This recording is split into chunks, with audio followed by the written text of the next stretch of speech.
우리 하나님 주시는 말씀 같이 봅니다. 우리 출애굽기 그 오전에 그 망나니 마친 사람이 누구였어요? 망나니 맞아요. 누가 딱 특정한 사람이었고요.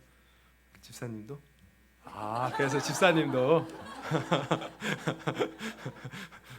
알겠습니다. 집사님도 마치고 또 나도 망나니 얘기했다. 우리 이수연 집사님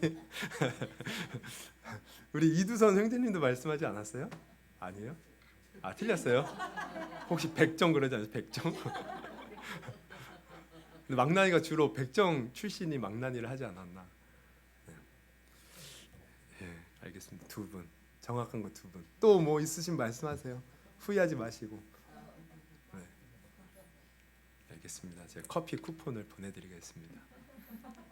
어디 커피 좋아하세요? 스타벅스 이런 거 싫고? 어디? 메가? 여기는 그래도 스타?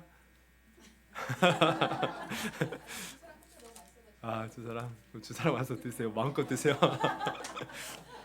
우리 출애굽기 20장 우리 1절에서 17절.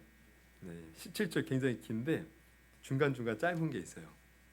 그래서 우리 쭉 한번 다 읽어보겠습니다. 한 절씩 교독하겠습니다. 제가 한 절, 여러분 한 절. 하나님이 이 모든 말씀으로 말씀하여 이르시되 나는 너를 애굽 땅 종 되었던 집에서 인도하여 낸 내 하나님 여호와니라. 제가 1, 2절 다 읽었네. 읽으세요. 네. 3절 여러분. 너는 나 외에는 다른 신들을 내게 두지 말라. 너를 위하여 새긴 우상을 만들지 말고 또 위로 하늘에 있는 것이나 땅에 아래로 땅에 있는 것이나 땅 아래 물속에 있는 것에 어떤 형상도 만들지 말며 그것들에게 절하지 말며 그것들을 섬기지 말라. 나 내 하나님 여호와는 질투하는 하나님인즉 나를 미워하는 자의 죄를 갚되 아버지로부터 아들에게로 3, 4대까지 이르게 하거니와 나를 사랑하고 내 계명을 지키는 자에게는 1000대까지 은혜를 베푸느니라. 너는 내 하나님 여호와의 이름을 망령되게 부르지 말라. 여호와는 그의 이름을 망령되게 부르는 자를 죄 없다 하지 아니하리라. 안식일을 기억하여 거룩하게 지키라. 엿새 동안은 힘써 내 모든 일을 행할 것이나 일곱째 날은 내 하나님 여호와의 안식일인즉 너와 내 아들이나 내 딸이나 내 남종이나 내 여종이나 내 가축이나 내 문 안에 머무는 객이라도 아무 일도 하지 말라. 이는 엿새 동안에 나 여호와가 하늘과 땅과 바다와 그 가운데 모든 것을 만들고 일곱째 날에 쉬었음이라. 그러므로 나 여호와가 안식일을 복되게 하여 그날을 거룩하게 하였느니라. 내 부모를 공경하라. 그리하면 내 하나님 여호와가 내게 준 땅에서 내 생명이 길리라. 살인하지 말라. 간음하지 말라. 도둑질하지 말라. 내 이웃에 대하여 거짓 증거하지 말라. 내 이웃의 집을 탐하지 말라. 내 이웃의 아내나 그의 남종이나 그의 여종이나 그의 소나 그의 낙이나 무릇 내 이웃의 소유를 탐내지 말라. 아멘. 아멘.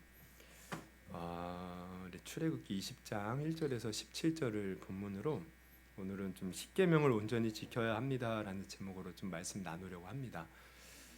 참고로 말씀드리면 이제 제가 주일 이제 오전 예배는 주로 우리 이제 성도들이 이제 다양하게 오죠. 그래서 신앙이 깊은 분부터 시작해서 또 이제 신앙이 얕은 사람, 또 초신자, 처음 오는 사람, 뭐 여러 이제 사람들이 다양하게 있어요. 근데 이제 우리가 보면은 수요 예배나 뭐 새벽 예배도 그렇고 또 오후 예배 이렇게 되면 거의 뭐 새신자나 초신자가 남아 있지는 않아요. 이제 주로 다 신앙의 경륜이 있으신 분, 또 믿음이 있으신 분. 그래서 제가 이제 주일 오전 때는 좀 더 하여튼 최대한 쉽게 그리고 좀 위로의 말씀들, 또 이렇게 격려하고 또 힘이 되는 말씀들을 주로 나누고요. 또 이제 이제 참고로 수요 예배 때는 제가 어쨌든 성경의 본문을 이제 중심으로 해서 이제 말씀을 전하려고 해서 강해 설교를 주로 합니다. 그래서 우리가 계속 뭐 저번에는 빌립보서 보고 또 골로새서 보고 지금은 우리가 지금 갈라디아서를 보고 있죠. 쭉 보고 있고요. 또 수요 예배 때 이제 새벽 예배 때도 물론 이제 강해 설교라고 할 수 있는데 하여튼 성경을 본문으로 계속 이제 차례대로. 그래서 그때 이제 그 본문을 가지고 뭐 깊이는 아니지만 하여튼 좀 이렇게 묵상하는 식으로 해서 좀 말씀을 나눠요. 그렇죠. 참고로 저는 새벽 예배를 준비하면서 참 은혜를 많이 받습니다. 매일 1시간에서 한 2시간 정도 이렇게 새벽 예배를 준비를 하는데 그때 참 이렇게 묵상하면서 은혜를 많이 받는 것 같아요. 네. 그래서 하여튼 새벽에는 그렇게 전하고 또 금요일은 우리가 이제 기도를 해야 되니까 이제 기도에 관련된 것 혹은 영적인 어떤 생활 뭐 그런 거에 관련된 말씀들을 주로 이제 나누고 있죠. 그래서 이제 오후 예배는 그러니까 그러면 이제 오후 예배가 좀 애매한 거예요. 그래서 오후 예배는 어떤 말씀을 할까 했는데 좀 그런 게 좀 필요한 것 같아요. 우리가 좀 이렇게 교리적인 어떤 그런 말씀들 그런 말씀들을 좀 나눠서 성경을 좀 더 이제 교리라는 것은 이제 성경에 나오는 여러 가지 이제 분야 주제들을 이렇게 정리해 놓은 것을 교리라고 해요. 그래서 주제별로 예를 들면 하나님에 대해서, 예수님에 대해서, 또 성령에 대해서, 구원에 대해서 뭐 이런 식으로 해서 좀 오후 예배는 그렇게 나누는 것.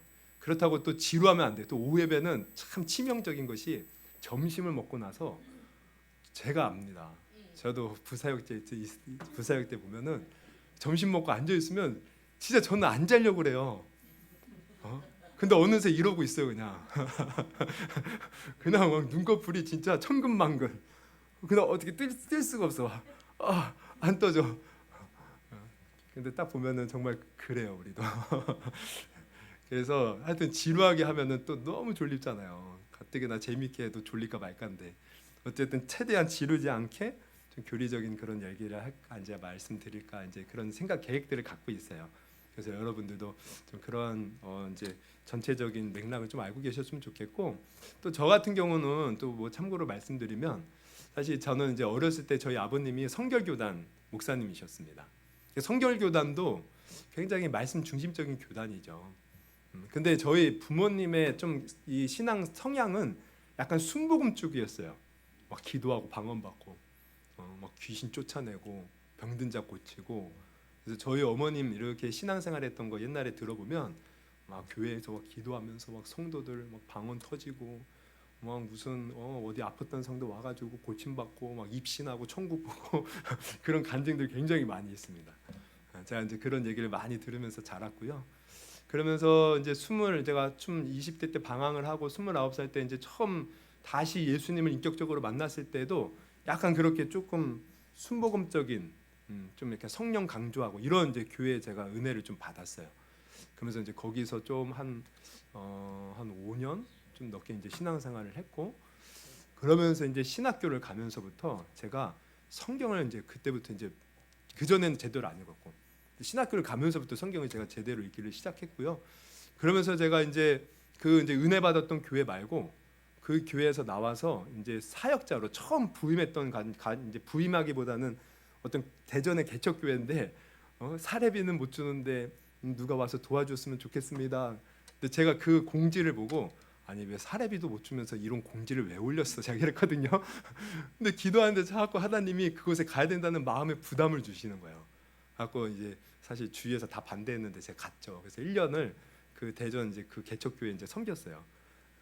근데 그 목사님이 예전에 그 이제 제자 훈련 했던 이제 대학 선교단체 대학교 선교단체 출신에다가 이제 말씀 중심으로 하시는 거예요. 그래서 1년을 그분 밑에서 좀 그렇게 배우면서 또 이제 전임 사역자로 가서 제가 5년을 있었는데 그 교회 목사님도 저기 제주 열방교회에서 이제 공부하고 오셨던 그래서 항상 제자 훈련 강조하시고 말씀 이런 중심 그런 목사님들 밑에서 제가 좀 성경을 보는 좀 눈이 좀 열렸다고 해야 될까? 네, 그래. 그래서 제가 지금 제 성향을 보면 제가 때로는 막 이렇게 막 영적이고 막 이런 것도 말씀하지만 또 말씀도 강조하는 거예요. 그래서 저도 저 스스로가 사실 저는 균형을 잡으려고 그래요. 어떤 하는 쪽으로 치우치기보다 말씀 또 영성, 기도 또 우리 실천 그래서 최대한 저는 균형을 잡아서 중요한 것은 정말 말씀 중심 뭐 어떤 다른 것 중심이 아니라 하나님의 이 말씀 안에서 말씀 중심 또 오직 예수 중심 예수님 없으면 아무 소용이 없어요. 그러면서 또 제가 사실은 이 부사역자로 있을 때 또 대학원을 이제 공부하려고 이제 공부를 한 학기를 했었어요. 근데 그때 또 제가 또 뭘 배웠냐면 개혁주의 신앙을 좀 배웠어요. 그래서 조나단 에드워즈를 중심으로 해서 이 개혁주의 신앙을 배워서 저는 가만히 보니까 이 장로교 쪽 그 이제 신학이 저한테 맞더라고 보니까 저는 몰랐어요 예전에. 그 특별히 하나님의 전적인 은혜. 우리는 전적으로 타락했는데 하나님을 선택할 우리는 의지가 아무것도 없다. 이게 이제 장로교에서 말하는 오직 하나님의 전적인 은혜로 우리가 구원받는 것. 이게 이제 저는 이제 그래서 그 책 거기에 관련된 책들을 이제 많이 보고 지금도 사실 제가 공부를 하고 있는 것은 이제 성경 이제 주해하는 겁니다. 성경 주해.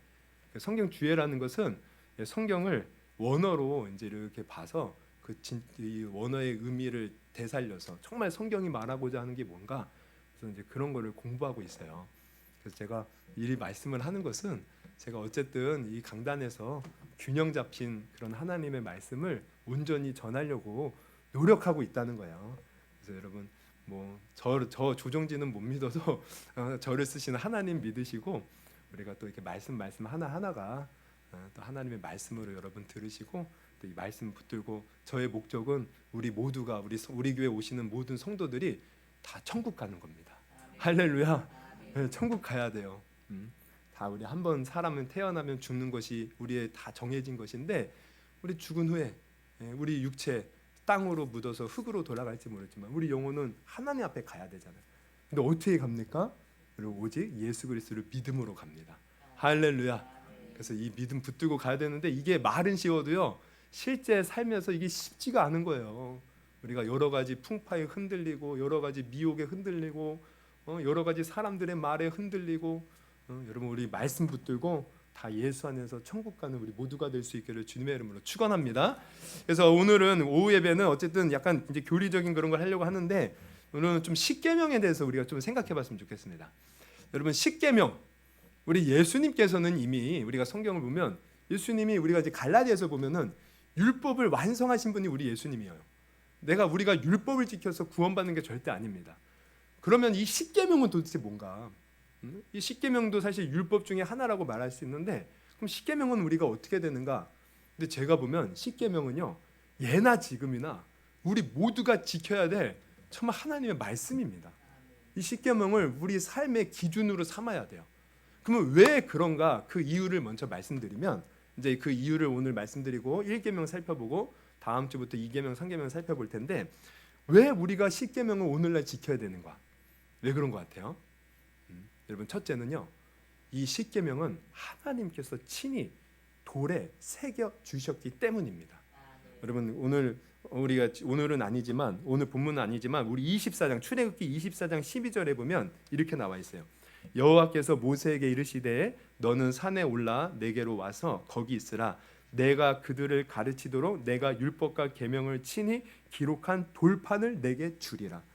그래서 하나님이 두 돌판에 계명을 주셨는데 이게 십계명이에요. 그래서 이 모세가 40일 동안 이제 그 시내산에 올라가서 하나님 그 말씀을 이제 받아서 이렇게 돌을 들고 내려오죠. 근데 어떤 일이 벌어집니까? 40일 동안 모세가 내려 올라가서 이제 40일에 정해놓고 올라간 건 아니었죠. 그러니까 밑에서 기다리던 사람은 아니 모세 왜 이렇게 모세가 안 내려오냐고. 그리고 기다리다 결국 어떻게 합니까? 아론을 통해서 금송아지를 만든 거야. 우리 모세는 죽었나 보다. 아론이여, 우리를 구원한 여호와 하나님을 보여주십시오. 그래서 금송아지 만들잖아요. 그 금송아지 만들어 놓고 그게 왕 여호와 하나님이라고 막 거기서 춤추고 노래하고 난리가 난 거예요. 모세가 딱 내려오는데 막 시끌벅적. 이게 무슨 소린가? 이 우상을 섬기는 소리였어요. 모세가 오자마자 어떻게 합니까? 두 돌판을 깨트려 버리는 거예요. 왜? 지금 이 돌판은 하나님과 사실 언약을 맺은 이제 그 말씀이에요. 이제 내가 너희의 하나님이 되고 너희가 나의 백성이 되면 이 계명을 지켜야 된다. 언약을 맺는 건데 이미 언약을 맺기도 전에 이들은요 지금 우상 숭배에 빠진 거예요. 하나님의 백성이 될 자격이 없는 거예요. 모세가 화가 나서 깨트려 버렸어요. 그랬더니 어떻게 돼요? 하나님이 다시 그 돌을 준비해서 올라와라 명령을 하십니다. 출애굽기 34장 1절 여호와께서 모세에게 이르시되 너는 돌판 둘을 처음 것과 같이 다듬어 만들어 네가 깨트린 처음 판에 있던 말을 내가 그 판에 쓰리니. 그래서 모세가 두 돌판을 가지고 또 올라가요. 그랬더니 34장 28절 우리 같이 한번 읽어보겠습니다. 시작. 모세가 여호와와 함께 40일 40여를 거기 있으면서 떡도 먹지 아니하였고 물도 마시지 아니하였으며 여호와께서는 언약의 말씀 곧 십계명을 그 판들에 판들에 기록하셨더라. 기록하셨더라. 두 번이나 하나님께서 친히 두 돌판에 십계명을 기록해 주신 거예요. 그래갖고 사실 모세가 이번에도 40일 있죠. 그러니까 모세는요 십계명을 받기 위해서 총 80일이 있었던 거예요. 앞에 40일에는 떡, 물 뭐 먹지 않았는지는 모르겠지만 하여튼 두 번째는 지금 떡도 먹지 않고 물도 마시지 않았대요. 그러고 40일을 만약에 앞에도 그랬다면 이거 정말 이거 거의 죽다 살아난 거죠. 어쨌든 모세가 이렇게 80일을 총 걸쳐서 이 십계명 도를 받아왔다는 거예요. 그럼 여러분 생각해 보십시오. 여러분 우리가 성경을 말할 때 성경 우리 다 배웠죠. 우리 구원의 확신반 때도 말씀드리는데 성경은 1500년에 걸쳐 먼저 성경은 총 몇 권으로 이루어졌어요? 이거 한 권이지만 이 한 권 안에 몇 권이 있어요? 책이 66권, 구약 39권, 그리고 신약 39, 27, 27권. 근데 이 성경을 보면 기록된 시기를 보면 거의 한 1500년에 걸쳐서 한 40여 명의 사람이 기록한 거예요. 작가가. 그러면은 사람이 기록했잖아요. 그런데도 우리는 이 성경을 사람이 기록했지만 하나님의 말씀으로 믿습니까? 안 믿습니까? 이거 믿어야 돼요. 우리 침례 받을 때도 다 이거 물어보죠. 성경을 하나님의 오류 없는 말씀으로 믿으십니까? 믿어요. 아니 사람이 영감을 받아서 쓴 성경도 하나님의 말씀으로 믿는데 그러면은 친히 하나님이 두 돌판에 친히 기록한 십계명은 오죽하겠습니까? 이거는 성경 중에서도 성경인 거예요. 하나님 말씀 중에서도 말씀인 거예요. 그래서 우리는 이 말씀을요 예나 지금이나 변함없이 지켜야 된다, 안 지켜야 된다? 지켜야 된다는 거예요. 그리고 또 보세요. 십계명을 왜 우리가 지켜야 되냐면 이게 이제 그 모세의 회막 때부터 솔로몬의 성전까지 그 이제 지성소에 이제 그 두는 게 뭐냐면 언약궤. 이게 유일하게 지속적으로 보관하던 거였어요. 우리 열왕기상 8장 보면은 6절에서부터 보면 제사장들이 여호와의 언약궤를 자기의 처소로 메어 드렸으니 곧 성전의 내소인 지성소 그룹들의 날개 아래라. 그러면서 쭉 넘어가서 9절 보면 그 궤 안에는 두 돌판 외에 아무것도 없으니 이것은 이스라엘 자손이 애굽 땅에서 나온 후 여호와께서 저희와 언약을 맺으실 때에 모세가 호렙에서 그 안에 넣은 것이더라. 그러니까 모세의 그 회막 때부터 그 처음에는요 언약궤에 원래는 아론의 쌍난 지팡이, 만나 항아리도 있었어요. 근데 그거는 없어졌어요. 근데 지금 솔로몬의 성전이 짓고 나서 그 지성소에 계속해서 언약궤를 들고 왔는데 그 안에 뭐가 있다고 지금? 그 돌판 십계명 계속 지속되는 거예요. 왜? 왜냐하면요 이 언약궤는 원래 하나님의 임재의 장소입니다. 하나님 임재. 근데 그 안에 두 돌판이 있다는 것은 결국 하나님은 말씀 안에서 임재하시는 거예요. 말씀 안에서. 그러니까 성전 안에서 우리가 하나님을 사실 제대로 만나려면 이 십계명 말씀 안에 거해야 돼요. 오늘날 사실 솔로몬 성전은 사라졌죠. 그러나 오늘날 성전은 뭡니까? 우리 고린도전서 3장 16절 같이 한번 읽습니다. 시작. 너희는 너희가 하나님의 성전인 것과 하나님의 성령이 너희 안에 계시는 것을 알지 못하느냐. 여러분 우리가 성전이에요. 근데 그 성전에 아까 솔로몬의 성전에 뭐가 들어갔어요? 언약궤 두 돌판. 사실 우리도 성전 안에 하나님의 말씀 이 십계명 마음에 두고 하나님이 온전히 임재할 수 있도록 항상 이 말씀 지키며 살아야 된다는 거예요. 그래서 우리는 십계명을 지켜야 됩니다. 또 세 번째 우리가 오늘날에도 십계명을 왜 지켜야 되는가? 자 보세요. 사도 요한이 요한계시록에 기록한 것을 보면 그가 천국에서 이런 걸 봐요. 우리 요한계시록 11장 19절 같이 읽어봅니다. 시작. 이에 하늘에 있는 하나님의 성전이 열리니 성전 안에 하나님의 언약궤가 보이며 또 번개와 음성들과 우레와 지진과 큰 우박이 있더라. 여기 보면은 하늘에 있는 이제 천국에 하나님의 성전이 열렸대요. 근데 그 성전 안에 하나님의 언약궤가 보여요. 언약궤. 그럼 아까 전에도 언약궤 그 안에 뭐가 있었다 그랬죠? 두 돌판 십계명. 그럼 여기도 그 아마 십계명이 있었을 거예요. 그러면 왜 하나님의 성전에도 십계명이 있을까? 뭐 우리 보고 간음하지 말라, 살인하지 말라 이거 천국 가서 지키라는 것일까요? 여러분 우리가 알아야 될 것은 천국 가면 십계명 사실 필요 없습니다. 왜냐하면 우리는 다 영광스러운 몸으로 부활하여서 죄가 더 이상 우리를 주장하지 못하기 때문에 우리는 그냥 그 안에서 하나님 말씀 안에서 우리는 영원히 사는 거예요. 계명 필요 없어요. 그러면 왜 이 언약궤가 하나님의 성전에 있다고 요한은 봤을까? 다른 게 아니라 그 천국에 들어가는 사람들이 이 말씀 따라 온 거예요. 말씀 따라 산 사람이 천국에 간다. 하나님의 언약 백성이 언약 백성, 이 말씀을 지키면서 살아온 하나님의 언약 백성만이 천국에 들어간다는 것을 보여주는 거예요. 그래서 여러분, 우리가 정말 하나님의 언약 백성, 예수 그리스도의 피로 값주고 산 언약 백성이라면 우리도 마땅히 십계명 지켜야 돼요. 이거는 선택 사항이 아닙니다. 필수 사항입니다. 오늘 하나님께서도 본문 20장 1, 2절을 보면 이렇게 말씀하시죠. 하나님이 모든 말씀으로 말씀하여 이르시되 나는 너를 애굽 땅 종 되었던 집에서 인도하여 낸 내 하나님 여호와니라 하면서 십계명을 주시는 거야. 하나님이 우리 여호와가 되면 우리는 그분의 백성. 그럼 백성이기 때문에 이제 우리가 그 하나님을 나의 여호와 하나님으로 두었다면 이 말씀 따라 우리가 살아야 된다는 것입니다. 그래서 우리는 십계명을 지켜야 되는 거예요. 여러분, 정말 하나님의 말씀 우리가 지킨다 하는데 여러분, 가장 먼저 우리가 지켜야 될 것 바로 십계명이라는 것을 여러분 아시기를 바랍니다. 그래서 십계명을 지키면서 우리는 하나님의 백성답게 살아야 돼요. 언약 백성답게. 여러분, 신데렐라가 어려서 부모님을 잃고 계모와 언니들에게 구박을 받았더래요. 샤바샤바 으샤바, 그렇죠?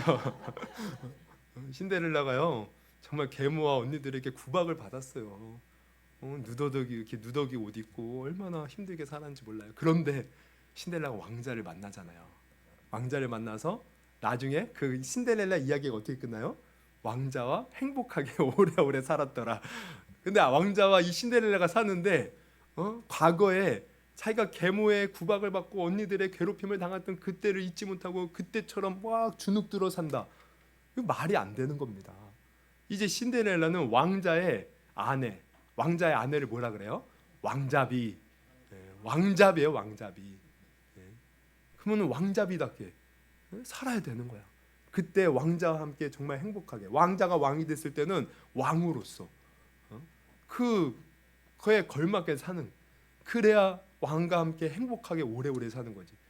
여전히 왕자비는 됐지만 겉은 속은 계모와 언니들에게 구박받던 그 시절처럼 살면 안 되는 거예요. 여러분, 우리도 하나님의 자녀가 되었습니다. 언약 백성이 되었습니다. 예수의 피로 값주고 산 하나님의 성전이 되었습니다. 할렐루야. 그러면 우리가 하나님 백성답게, 언약 백성답게 살아야 되는데 그 백성답게 사는 게 어떤 거냐? 바로 십계명을 지키며 사는 삶이라는 것을 여러분 오늘 깨달을 수 있기를 주님의 이름으로 축원합니다. 할렐루야. 그래서 우리는 십계명을 지켜야 돼요. 그럼 여러분, 십계명 어떻게 지키면서 살아오셨습니까? 우리 십계명은 외우고 계셔요? 우리 나중에 한번 십계명 외우기 시합을 한번 해, 대회를. 십계명 우리 총 10계명 대충. 우리 1계명 아까 뭐였어요? 나 외 다른 신 섬기지 마라. 2계명 우상, 하늘이나 땅이나 아래에 있는 것 어떤 형상도 만들지 말라. 그것들을 절하지 말고 섬기지 말라.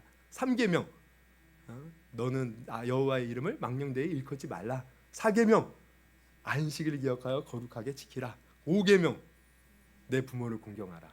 6계명 살인하지 말라. 그 다음에 8 간음하지 말라. 9번 구도하지 말라. 10계명 약간 헷갈려요. 내 이웃에 대하여 거짓 증거하지 말라. 이 말씀들.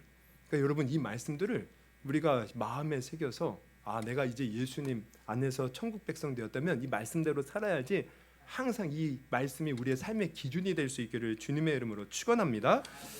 그래서 우리가 이제 한 걸음 더 나아가서 이제 우리가 이제 생각해 볼 것은, 이렇게 십계명은 당연히 지키는 것을 알았어요.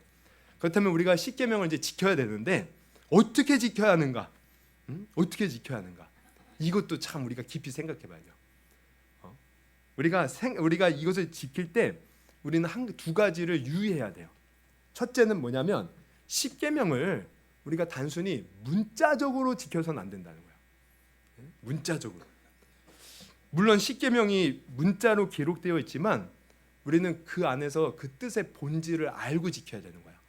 만약에 문자적으로 우리가 지키면, 예를 들면 사람들은 불륜을 저지르지 않으면 나 7계명이죠. 나 간음하지 않았어.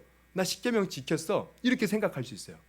그런데 예수님은요, 마태복음 5장에 보면 너희가 가늠하지 않아도 마음에 음욕을 품기만 해도 가늠한 것과 똑같다고 말씀하셨어요. 그러니까 이 속에서 우리가 본질을 알아야지 단순히 문자적으로만 지키면 어떻게 되는 줄 아십니까? 바리새인들처럼 돼요. 나 겉으로는 잘 지켰는데 근데 그 속에 본질이 썩어 있으면 안 되잖아요. 그러니까 단순히 문자적으로 지키는 것이 중요한 것이 아니라 그 본질적인 의미를 알고 정말 그 깊은 뜻 의미 속에서 우리의 마음까지도 이 십계명을 지킬 수 있는 그런 우리가 유의점이 있다는 거예요. 그리고 또 하나 유의할 점은 십계명은요 이게 상호적인 거예요. 상호적인 거. 일방적인 게 아니에요. 하나님께서 1계명에 너 나 외에 다른 신 섬기지 마. 그랬다고 그래 벌벌 떨면서 그래 하나님만 섬겨야지 하나님만 섬겨야지 뭐 이렇게 우리가 생각할 수 있는데 그게 아니에요. 하나님이 사실 너는 나 위에 다른 신을 섬기지 마라고 말씀하시는 것은요 다 그만한 이유가 있는 거예요. 하나님이 먼저 그들을 지금 애굽에서 노예 생활하던 그들을 건져 주신 거예요. 이미 그 은혜를 주셨기에 너는 나 위에 다른 신 섬기지 마. 이 말씀인 거죠. 이게 상호적인 겁니다. 하나님이 은혜를 베푸셨고 우리는 그 은혜에 합당하게 살아가는 거예요. 여러분 5계명도 마찬가지예요. 내 부모를 공경해라. 그러면 이것은 그냥 일방적으로 무조건 부모니까 공경해. 부모님이 막 이상한 짓을 해도 그게 아니죠. 사실 부모님은 우리를 낳으시고 먼저 은혜를 베풀어 주셨어요. 우리가 그걸 안다면 거기에 맞게끔 우리가 부모를 공경해야 된다. 이게 상호적인 거예요. 그냥 단순히 일방적인 게 아니에요. 그래서 결국은 십계명은요 이게 상호적이기 때문에 하나님이 우리에게 은혜 베푸시고 우리는 그 하나님 은혜 베푸시니까 하나님께 감사하고 이게 하나님과 우리 사이를 엮어줍니다. 또 이웃과 이웃을 연결해 주는 거예요. 상호적이기 때문에. 그래서 십계명을 통해서 결국은 어떻게 돼요? 예수님께서 우리에게 명령하신 위로는 하나님을 사랑하고 아래는 이웃을 사랑하는 말씀이 그 의미가 본질적으로 이루어지는 것입니다. 예수님이 이렇게 말씀하셨죠. 마태복음 22장 34절 30절 한 절씩 교독해 볼까요? 예수께서 사두인들과 사두개인들로 대답할 수 없게 하셨다 함을 바리새인들이 듣고 모였는데 그 중에 한 율법사가 예수를 시험하여 묻되 선생님 율법 중에서 어느 계명이 크니까? 예수께서 이르시되 내 마음을 다하고 목숨을 다하고 뜻을 다하여 주 너의 하나님을 사랑하라 하셨으니 이것이 크고 첫째 되는 계명이요 둘째도 그와 같으니 내 이웃을 내 자신같이 사랑하라 하셨으니 이 두 계명이 온 율법과 선지자의 강령이니라. 결국 이 십계명 사실 이 두 계명으로 압축되는 거예요. 위로 하나님을 사랑하고 우리 서로 아래로는 서로 사랑하는 거 이웃끼리. 할렐루야. 그래서 이 상호적이라는 것을 여러분 아셔요. 그래서 이렇게 우리가 지금 서론을 나눴습니다. 십계명은 마땅히 우리가 지켜야 된다. 어떻게 지킬 것인가? 바로 우리가 본질적으로 약간 문자적으로만 지키는 것이 아니라 그 본질의 의미를 알고 지켜야 되고 또 이것은 상호적인 것이라는 것을 깨닫고 하나님을 사랑하고 이웃을 사랑하는 그 정신으로 우리가 지켜야 된다. 할렐루야. 벌써 이제 졸고 계신 분들이 많으셔요. 우리 한번 기지개를 펴고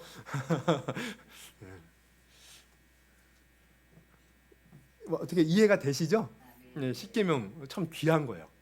그래서 오늘은 이제 1계명만 좀 나누고 이제 마치려고 합니다. 이제 금방 끝날 것 같은데 우리 1계명을 보면 1계명이 뭐라 그랬죠? 우리 3절을 우리 같이 한번 읽어보겠습니다. 3절 시작. 너는 나 외에는 다른 신들을 내게 두지 말라. 너는 나 외에는 다른 신들을 내게 두지 말래요. 여러분 이 계명 잘 지키고 계십니까? 우리 하나님 외에 다른 신 두고 계시는 거 아니죠? 우리 하나님만 우리의 신으로 모시고 하나님만 섬겨야 돼요. 그러면 이 계명은 어떤 것을 의미할까?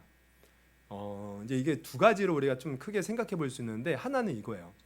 여러분 지금 너는 나 외에 다른 신을 두지 말라고 하니까 우리는 세상에 다른 신들이 많다라고 어쩌면 여길 수가 있어요. 근데 그게 아닙니다.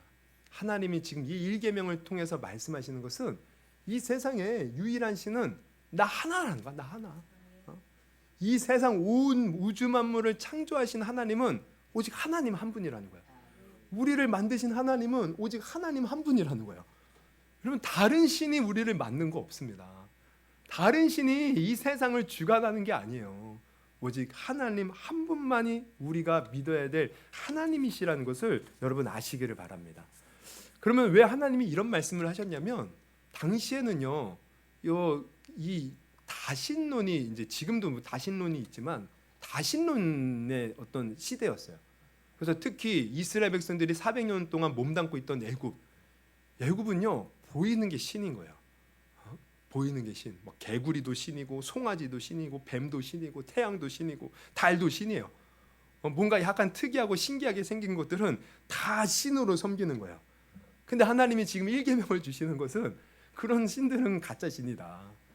오직 하나님만이 유일한 이 세상을 창조하시고 역사를 주관하시는 하나님은 오직 하나님밖에 없다. 그래서 우리는 하나님만 섬겨야 된다. 이것을 선포하고 계시는 겁니다. 그래서 하나님이요 이스라엘 백성들을 딱 끌어내어서 사실 하나님이 여호와 하나님을 유일하신 하나님을 이게 보여줘요. 이 광야 여정을 통해서 보여주시는 거예요. 처음에는 어떻게 보여주셔요? 10가지 재앙. 여러분 10가지 재앙도 이게 다 그들이 섬겼던 신에 대한 하나님께서의 그 심판입니다. 피며 뭐 개구리며 막 이며 막 이런 것, 독종 막 이런 것들 다 이게 하나님의 심판이에요. 그들이 믿는 신들에 대한. 뿐만 아니라 하나님이 이렇게 나왔어요. 이제 애굽에서 나왔어요. 근데 하나님이 희한하게요. 이스라엘 백성들을 그 홍해 앞으로 인도하셔요. 이게 일부러 하나님이 인도하신 겁니다.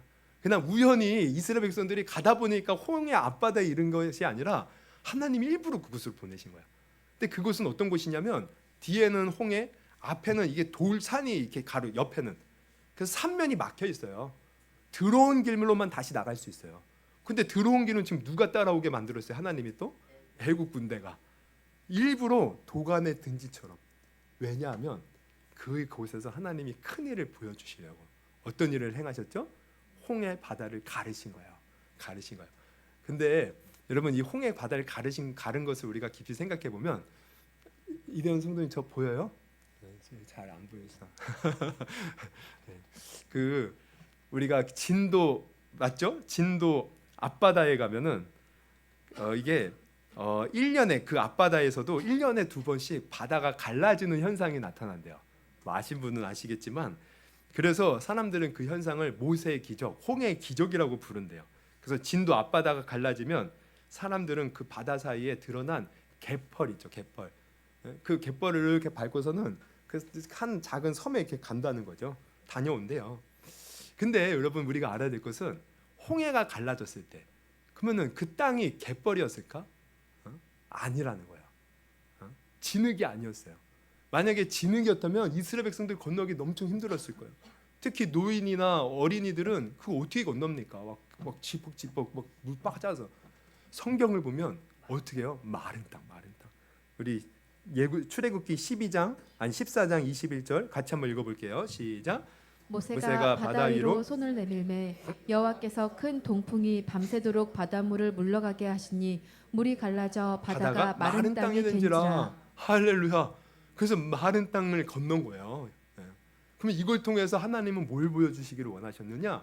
바로 하나님은 바다도 주관하시고 땅도 주관하시는 위대한 하나님이심을 보여준 겁니다. 그래서 애국 군대가 그 뒤를 쫓아왔을 때 어떻게 돼요?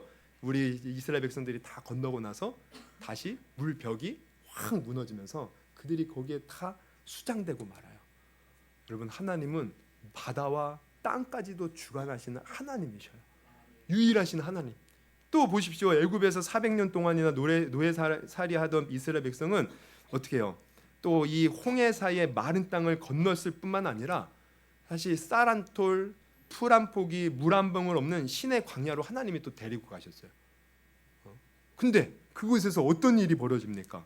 아무것도 먹는 것이 없는데 하나님께서 하늘에서 만나를 내려주는 양식을 비처럼 쏟아주시는 거예요. 뭘 보여줘요?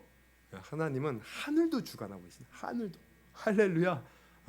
그래서 옛날에 우리가 보면은 이 엘리야 시대에 보면은 바알 선지자, 아세라 선지자 막 싸우잖아요. 그 선지자들과. 근데 그 싸우는 그 과정을 보면 항상 가뭄이라는 게 가뭄. 왜냐하면 그 가나안 민족들은요 바알이 하늘에서 비를 내려준다고 믿었던 거예요. 그리고 아세라는요 대지의 신입니다. 그 비를 받아서 어떻게 해요?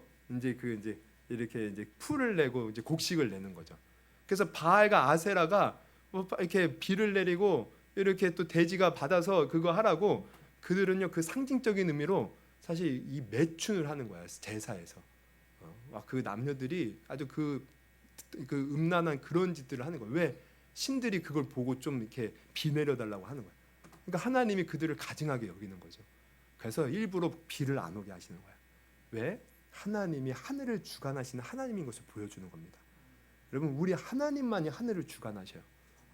또 물이 없는 르비딤에서는 어떻게 돼요? 반석에서 생수가 강물처럼 터지게 하셨어요. 여러분 우리 하나님은 물도 주관하시는 분이죠. 한마디로 자연 온 우주 만물을 주관하시는 분이 우리 하나님이신 줄 여러분 아시기를 바랍니다.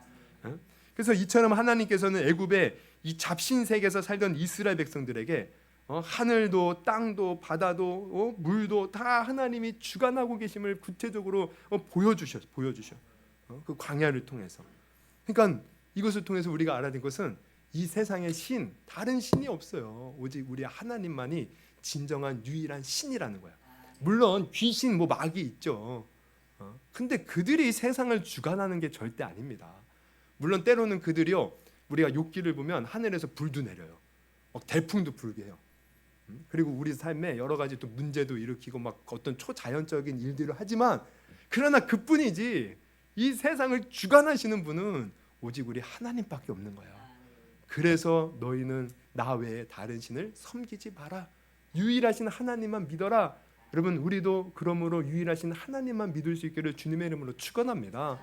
그러니까 여러분 정말 우리 성도들은 그런 성도들이 없는 줄 아는데 여러분 다른 교회 성도들 중에 그것도요 권사라는 분들이 장로라는 분들이 점집에 가는 걸 아십니까? 막 부적을 갖다가 막 자녀들에게 주는 걸 저 깜짝 놀랐어요. 여러분 우리는 한 해 이렇게 시작되면은 막 운세 같은 거 보자. 막 어디 보면은 그런 것도 보지 마십시오. 우리의 삶을 주관하시는 분은 하나님이신데 무슨 점을 보고 타로 이런 것도 막 있더라고. 보면 어디 가면은 타로점을 본다 그러고. 여러분 다 거짓신이에요. 거짓신. 우리는 하나님만 섬겨야 돼요. 할렐루야. 그리고 또 이 1계명의 두 번째 의미는 이겁니다. 여러분 우리를 사랑하시고 우리를 구원하시는 하나님은 오직 여호와 하나님밖에 없어요. 그래서 너희는 다른 신들 외에 다른 신들을 두지 말고 하나님만 섬기라는 거예요. 여러분 하나님께서 우리가 보면은 하나님만이 사실 우리를 먼저 찾아와 주셔요. 물론 귀신도 먼저 찾아와요. 우리 병들게 하고 죽이려고 찾아오죠. 근데 정말 우리를 구원하시려고 찾아오시는 신은 하나님밖에 없어요. 그래서 우리가 노아도 보면 노아가 방주 짓고 싶다고 지었습니까? 하나님이 먼저 찾아오셔서 방주 짓게 하시는 거예요. 아담과 하와가 죄 짓고 풀숲 뒤에 나무에 숨었을 때도 하나님이 먼저 찾아오시잖아요. 찾아오시는 분 하나님이 다 찾아오셔요. 아브라함도 하나님께서 먼저 찾아오셔서 내가 너에게 아들을 주겠다, 큰 민족 주겠다. 다윗도 목동으로 있을 때 하나님이 사무엘을 통해서 먼저 찾아가셔서 기름을 부으셨고, 베드로도 어부로 있을 때 고기를 한 마리도 잡지 못하고 그런 상황에서 예수님이 먼저 찾아가셨어요. 사도 바울도 예수님을 오해하고 예수 믿는 사람들을 핍박하는 그 현장 가운데 하나님 예수님이 먼저 찾아가셔서 그를 만나 주시잖아요. 그리고 그들을 귀한 일꾼으로 쓰시잖아요. 여러분 오늘날 우리도 마찬가지죠. 여러분 우리가 먼저 하나님 찾은 사람은 이 세상에 단 한 명도 없어요. 먼저 하나님이 우리를 찾아와 주신 거예요. 아유 저는 교회 가고 싶은 마음이 갑자기 들어서 제가 교회 가서 하나님 믿었는데요. 그 마음을 누가 줬겠습니까? 하나님이 주신 거예요. 우리 인간은 다 전적으로 타락해서 하나님을 찾는 자가 아무도 없대요. 그래서 로마서 3장에도 나오잖아요. 하나님을 찾는 자가 없나니 하나도 없다. 모든 사람이 다 죄에 빠졌다는 거예요. 하나님의 영광에 이른 자가 아무도 없다는 거예요. 그럼 우리가 어떻게 구원받아요? 하나님이 먼저 찾아와 주신 거예요. 그래서 하나님이 먼저 찾아와 주셔서 우리를 불러주시고, 또 하나님이 먼저 육신의 몸을 입고 이 땅에 오셔서 십자가에 달려 죽으신 것이고, 또 하나님이 성령으로 먼저 찾아와 주셔서 감동을 주셔서 예수 믿고 구원받게 하신 것. 그래서 우리가 믿어야 될 신은 하나님밖에 없기에 너희는 나 외에 다른 신을 두지 말고 오직 나만 믿어라. 우리 하나님께서 말씀하시는 줄 여러분 아시기를 바랍니다. 그래서 사실 이 1계명은요, 너는 나 외에 다른 신 섬기지 마. 이거는요, 결국 누구를 위한 계명이에요? 내가 얼핏 보면은 하나님이 나만 섬기라고 하네. 하나님이 자기만 영광 받으려고 하네. 그게 아닙니다. 하나님은 사실 우리가요, 영광 안 돌려도요, 이 세상 우주 만물 다 통해서 영광 받으셔요. 사실 우리는 하나님 앞에 어떻게 보면 아무짝에 쓸모없는 존재예요. 우리 하나 하나님 안 믿는다고 하나님 아쉬워하겠습니까? 우리 하나 하나님 떠난다고 해서 하나님 아쉬울 분 전혀 아니에요. 하나님은 온 우주 만물을 통해서 이미 영광 받으시는데, 그런데 왜? 우리를 사랑하셔서 우리가 잘 되고 복 받기를 원하시기에 그 마음을 하나님이 버릴 수 없기에 우리를 향해서 그 사랑의 표출을 하시는데, 그게 뭐예요? 너 외에 다른 신 섬기지 말고 나만 섬겨라.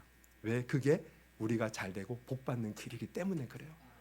우리가 하나님을 떠나서는 절대 살 수 없기 때문에 너 나 외에 다른 신 섬기지 말고 제발 나 좀 섬겨라. 여러분, 이 1계명은요, 결국 하나님이 우리를 향한 사랑의 고백인 거예요. 나도 너희를 사랑하는데 너희도 나만 사랑하면 안 되겠니? 여러분, 그러면 우리가 한번 이 계명을 우리가 한번 돌아볼 때, 여러분, 나는 다른 신, 이게 우상이죠. 우리는 다른 것을 하나님보다 사랑한 것은 없지 않나 한번 돌아봤으면 좋겠습니다. 정말 나는 하나님은 우리를 사랑하시고 우리를 위하여 모든 것을 다 주시는 분이신데, 나는 과연 이 1계명을 잘 지켜서 다른 것 마음에 두지 않고 하나님만을 섬기면서 왔냐 이거예요. 아니면 하나님을 믿는다고 말은 하지만 내가 세상에 돈 더 사랑하고 친구 더 사랑하고 자식 더 사랑하고 뭔가 내가 추구하는 것 더 사랑하면서 그렇게 살아온 것은 아닙니까? 오늘 하나님께서 내가 너희를 애굽에서 건져냈다, 이 말은 오늘날 우리에게 동일해요. 내가 예수의 피로 세상 죄 가운데서 너희를 건져내었다. 너희는 이제 나의 백성이고 나는 너의 하나님이다. 그러므로 너희는 나 외에 다른 신 섬기지 말라. 오늘 우리에게 말씀하시는데, 여러분, 오늘 우리가 결단할 수 있기를 바랍니다. 나도 오직 하나님만 사랑하고 하나님만 섬기리라. 할렐루야. 다들 지금 다 이 무거운 이 눈꺼풀을 이기지 못하고 한 절반 이상이 아주 괴로워하는 모습인데, 여러분 다 그래도 귀로 들으셨죠? 우리 1계명 어때요? 우리 하나님이 우리를 향한 사랑의 고백이에요. 우리를 억압하고 넌 나만 섬겨도 이기적이기 때문에 난 너 나만 섬겨, 이게 아니라는 거예요. 우리가 하나님을 믿어야 살 수 있기 때문에 하나님은 1계명 너 외에 나 외에 다른 신 섬기지 말라. 여러분, 이 계명을 우리가 마음에 오늘 깊이 새기고 우리가 이 세상을 살아갈 때 내 마음에 다른 신들이 자꾸 들어오려고 할 때 여러분 다 이겨내시고 우리는 하나님만 섬기고 하나님만 바라보고 하나님만 의지할 수 있기를 주님의 이름으로 축원합니다. 우리 계속해서 다음 주에 또 이어서 봅니다. 우리 한번 찬양, 우리 오전에 우리 그 찬양, 우리 주님은 나의 산성, 우리 후렴만 불렀는데요. 우리 한번 그 전체를 한번 불러봤으면 좋겠어요.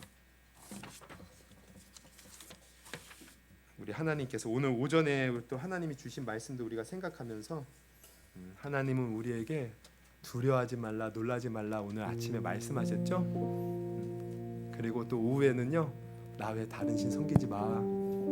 내가 너의 유일한 구원자이고 이 세상의 주관자이고 너를 구원할 자야. 우리 그 하나님 바라보면서 한번 이 찬양 우리 뜨겁게 고백하고 우리 한번 들은 말씀 듣고 우리 기도하는 시간 가졌으면 좋겠어요. 그리고 한 가지 당부할 것은, 여러분 정말 제가 금요일에 2주에 걸쳐서 말씀드렸는데, 여러분 마지막 때 우리가 기도해야 됩니다. 기도해야 돼요. 예수님도 말씀하셨어요. 너희가 시험에 들지 않게 깨어 기도하라. 뭐 육신은 원이로되, 아니 마음은 원이로되 육신이 약하도다. 너희가 어찌 1시간 이상 깨어서 기도할 수 없더냐. 그러니까 여러분, 우리가 시험 되지 않고 살기 위해서는요, 사실 하루에 1시간 이상씩 기도해야 돼요. 그러니까 여러분 하루에 1시간 못해도 30분, 10분, 20분 여러분 기도해야 됩니다. 그래서 오늘도 기도하시고, 하나님 내가 삶의 자리에 돌아가서도요, 하나님 내가 말씀 보고 기도하는 것 잊지 않고 하나님 말씀과 기도로 하나님과 동행하겠습니다. 우리 한번 다짐하는 기도했으면 좋겠어요. 우리 한번 찬양 고백합니다.